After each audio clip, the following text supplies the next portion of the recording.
It seems to me that he agrees with Plato that the four cardinal virtues are paramount virtues, and these are courage, justice, temperance, which is a form of restraint or self-control, and wisdom. So he does seem to agree to a substantial amount, or to a substantial degree with Plato there.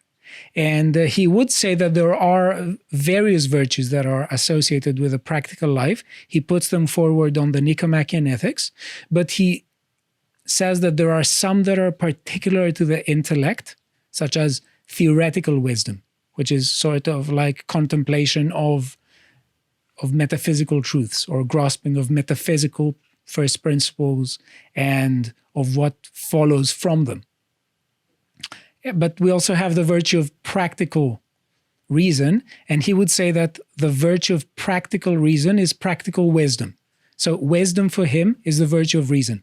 When your theoretical reason functions well, you are intellectually wise. You are theoretically wise. So just from my own assumption, practical reason would be knowing what to do, knowing the proper thing to do, the best thing to do in a given situation. It wouldn't necessarily be the best thing that you could ever do, but given the constraints of the circumstances that you find yourself in, knowing the best course of action to take. I have the impression that in the Nicomachean Ethics, he defines practical wisdom as the ability to grasp good ends and the ability to deliberate about them. So we have two things, a sort of intuition, if you would like, of moral ends and of values, a sort of grasping via the intellect of what is good in life and what is best in life, and also a very strong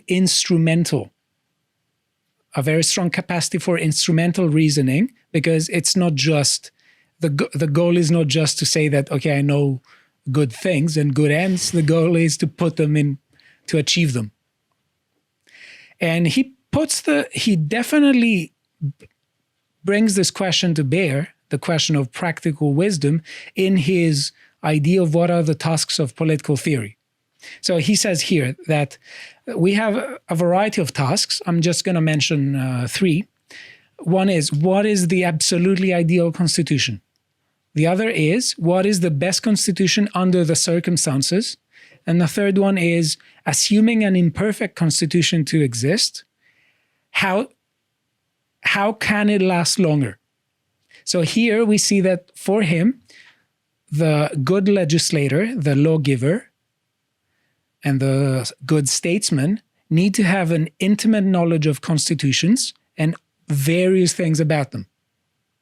And he says simultaneously that they should ask themselves as to what is the ideal constitution. So in that respect, there is a quasi-utopian element in his question. But on the other hand, there isn't, because he says that, no, we should also ask various other things, such as what is the best thing to do under the circumstances. And even if humans, for some reason, don't want to opt for the best they can do under the circumstances, how can they at least improve a little bit what they already have? Yes, I mean, this is something that he discusses from what I have read of Book 4. Like you say, for whatever reason, if these people don't want to operate under the best constitution, it might be due to the people that make up the constitution in the first place. Because he has said, in Book 3, he goes through some of the stuff where he talks about the various different types of constitution. He lays out 6 primary ones. He then goes on to say there is essentially an infinite number of constitutions that can be made up of variations between them, because it will be unique to the people who make up the constitution. Yes. And he thought that the lawgiver, in a sense, creates society. Not society in terms of the people, but creates the constitution.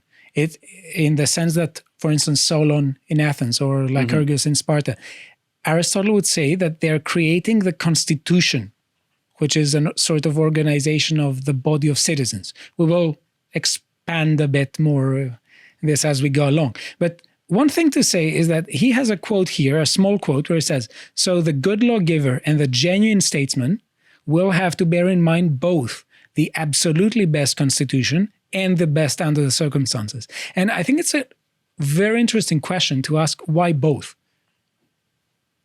Why not just say, well, I'm just going to ask myself what is the best thing to do under the circumstances? Why do we need also, according to Aristotle, knowledge of the ideal constitution? And I think, do you... If you don't mind me, I've got an idea that it would probably be that whether you think you can actually practically realize it or not, it's always good to have an idea of what could be achieved that you could be striving towards at all times. You want to give yourself an aim to continually better the lives of the citizens and the people under your care. And if you just go for whatever is best at the time, you'll be engaging in a form of pragmatism that could stagnate. Exactly. I agree with you. It seems to me that by pondering over the question of what is the ideal constitution, we sort of create a moral compass. And because ethics is intimately linked with politics, that moral compass could guide us with respect to how we should act politically. And there is also a question that if the lawgiver has drafted a particular constitution that is best under the circumstances, there needs to be a sort of leeway or a sort of element of change because, for instance, circumstances may change. At some point, the constitution that a lawgiver has, let's say, drafted may not be expedient anymore because circumstances have changed. Or they could change either for the worse or for the better. And if they change for the better, why not ask ourselves, well, how can we improve our constitution? Yeah, there is an interesting thing in here which reminded me of our discussion on Schmitt, where he continually says the law should, and I'm paraphrasing here, so he says something along the lines of the law should do the best to control the areas in which it can, but there should be some room given for areas like ethical matters, for instance, where the law won't be able to give a defined answer, which seems to me similar to Schmitt's idea of the exception. There are some areas where law has to be given a bit of room because there won't be a precise answer for every question every time. I think that Aristotle would say here that it's not even an issue of question because it's very difficult to have laws that can predict every situation. Of course. And very frequently we encounter situations that are unlike the ones we thought we had encountered before. So there is a question of how much should you outsource your thinking to rules?